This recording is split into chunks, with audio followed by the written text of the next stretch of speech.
Welcome to Deep Dive. In this episode, we look into the ecology of souls. This is from the book by Joshua Cutchin, Ecology of Souls, a New Mythology of Death in the Paranormal.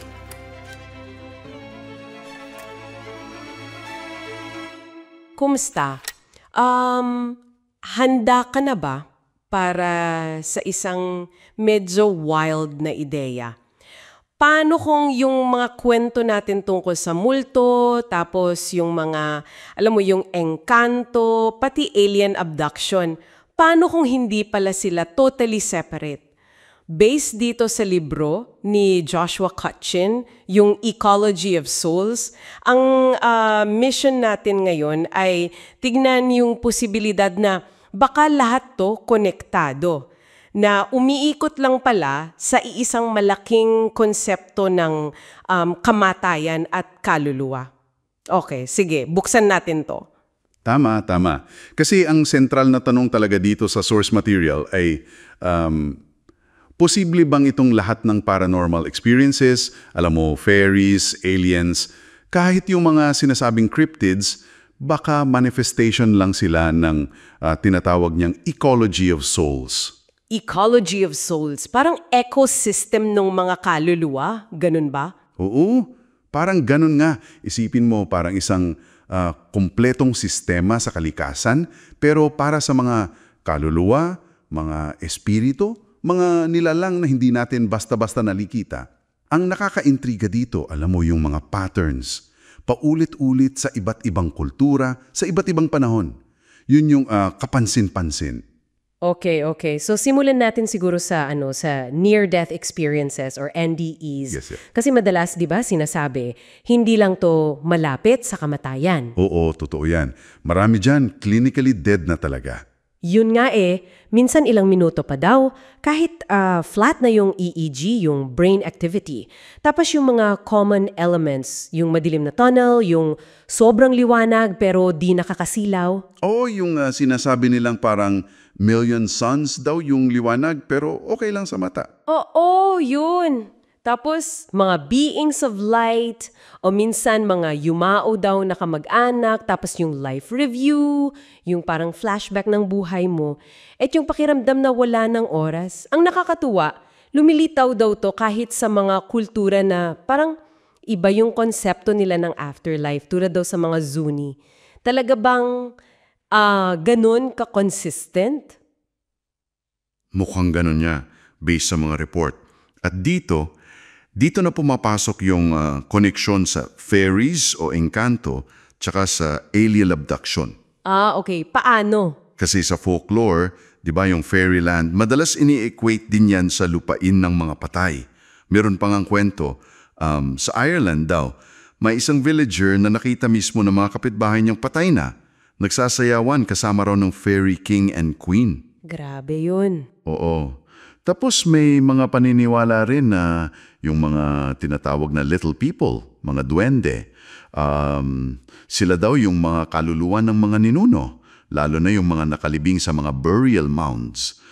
At yung mga mounds na to, itinuturing na parang portal papunta sa other world, sa kabilang mundo. Okay, gets ko yung sa fairies. Pero yung alien abductions, paano yun papasok? Medyo malayo ata. Dito nga lalong nakakagulat yung mga sinasabing pagkakatulad sa source. Maraming abductees daw ang nagre-report ng una, paglutang, levitation, parang out-of-body experience din sa NDE. Oo, nabanggit nga yun sa NDEs. Tapos pagdaan din daw sa tunnel o parang cylinder, nakakasilaw na liwanag, din puti o asul daw minsan. At yung missing time, yung nawawalan ka ng malay sa oras, pareho din sa NDE at Fairyland Encounters. Talaga? Pati missing time? Oo. Tapos, syempre, yung engkwentro sa mga nilalang. Minsan yung mga classic na Greys o yung mga Nordics na matatangkad, pero minsan daw, beings of light din. At ang mas nakakaintriga, minsan daw, kasama pa nila yung mga yumaong mahal sa buhay o mga religious figures parang si Jesus daw o si Virgin Mary.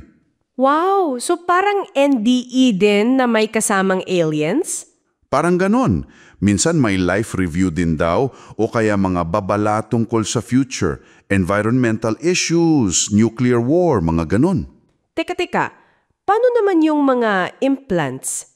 Yun yung parang physical evidence daw sa alien abduction. Malayo na yun sa mga engkanto, di ba? Well, magandang tanong yan.